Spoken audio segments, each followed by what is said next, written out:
शरद पवारांच्या सभेला प्रत्युत्तर म्हणून अजित पवार गटाकडनं 2 उत्तर सभा झाल्यात। या दोन्ही सभांमधनं स्वतः अजित पवारांनी शरद पवारांवरती बोलणं टाळलंय। मात्र बीडच्या सभेतनं भुजबळ अक्षरशः तुटून पडले। त्यामुळे शरद पवार गटानं रस्त्यावरती उतरून आंदोलन केलं। पाहूया टीव्ही 9चा स्पेशल रिपोर्ट। लोकांना सांगितलं चूक झाली, माफी मागतो म्हणाले। माफी कुणाकुणाची तुम्ही माफी मागणार आहात? आणि हा रस्ता दाखवला कुणी? साहेब, हा रस्ता तुम्ही दाखवला। दादा कोंडके सारखे डबल मिनिंगचे हे जॉक्स साहेब तुम्ही कधीपासून करायला लागलात? साहेब, तुम्हाला हे शोभत नाही। त्या ठिकाणी माफी मागण्यासाठी आलो। मी माफी यासाठी मागतो की माझा अंदाज कधी फारसा चुकत नाही, पण इथं माझा अंदाज चुकला आणि तुम्हाला याचा माझ्या निर्णयामुळे झाले असतील तर माझं कर्तव्य आहे की तुम्हा सगळ्यांची माफी मागायची। माफी मागतो म्हणाले, माफी। आणि मग मी म्हणालो, अशी जर माफी मागायची असेल साहेब तर त्या गोंदियापासून तर कोल्हापूर पर्यंत सगळ्यांना किती तुम्ही माफी मागणार? सगळ्या 54 ठिकाणी जे आहेत सगळे आमदार त्यांनी सह्या केल्या, कुठे कुठे तुम्ही माफी मागणार आहात ते सांगा। कुणाकुणाची तुम्ही माफी मागणार आहात? आणि हा रस्ता दाखवला कुणी? साहेब, हा रस्ता तुम्ही दाखवला। 2014 पासून 2019 ला सुद्धा तेच।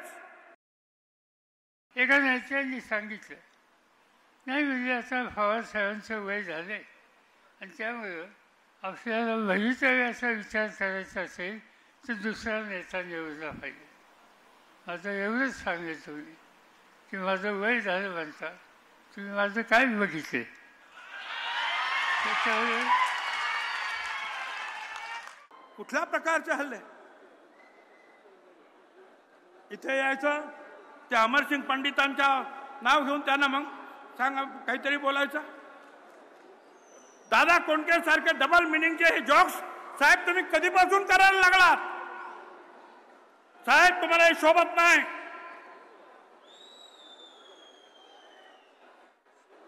तुम्ही सांगता माझ्यापासून काही शिकले की नाही? होय, आम्ही शिकलो,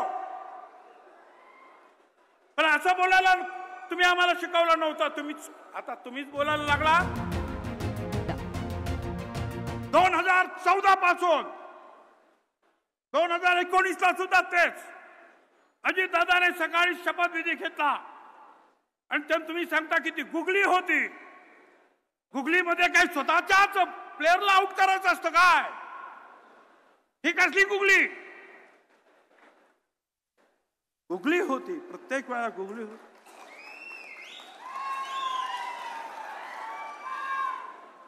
समजत नाही साहेब तुम्ही काय बोलता?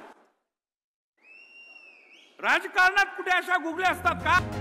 तुमच्यावर सुद्धा आरोप झाले होते 92, 93, 94 सालामध्ये खैरनार आणि इतर सगळ्यांनी जे आहे, गोरा खैरनार आणि इतर सगळ्यांनी केले होते की नाही? तुमचा राजीनामा कोणी मागितला नाही, तुम्ही तो दिला नाही। मग छगन भुजबळला का राजीनामा तुम्ही घेतलात? आणि छगन भुजबळचा राजीनामा दिल्यानंतर अनेक गोष्टी घडल्या। एक दिवशी पसरीच्या आले, पोलीस कमिशनर सांगितलं की समीर भुजबळला अटक होणार, ताबडतोब देशाच्या बाहेर काढा।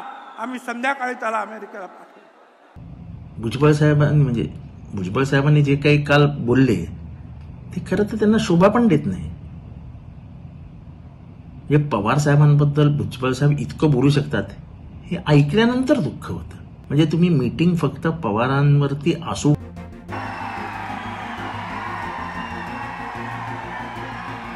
2 मिनिटांमध्ये संपवणार आहे। आणि सुप्रीम कोर्टाने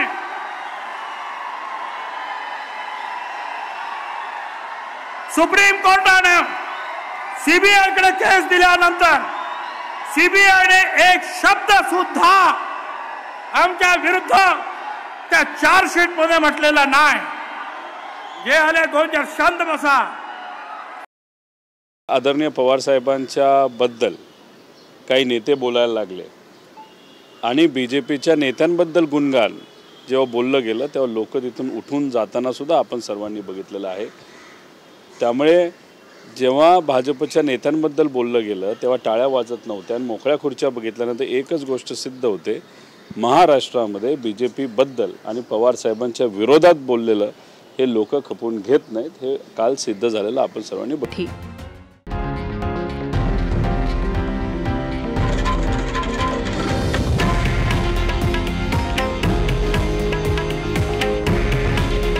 हे आहे देशातील नंबर 1 न्यूज नेटवर्क आणि आपण पाहत आहात TV9 मराठी. काळजी तुमची, हित महाराष्ट्राचं.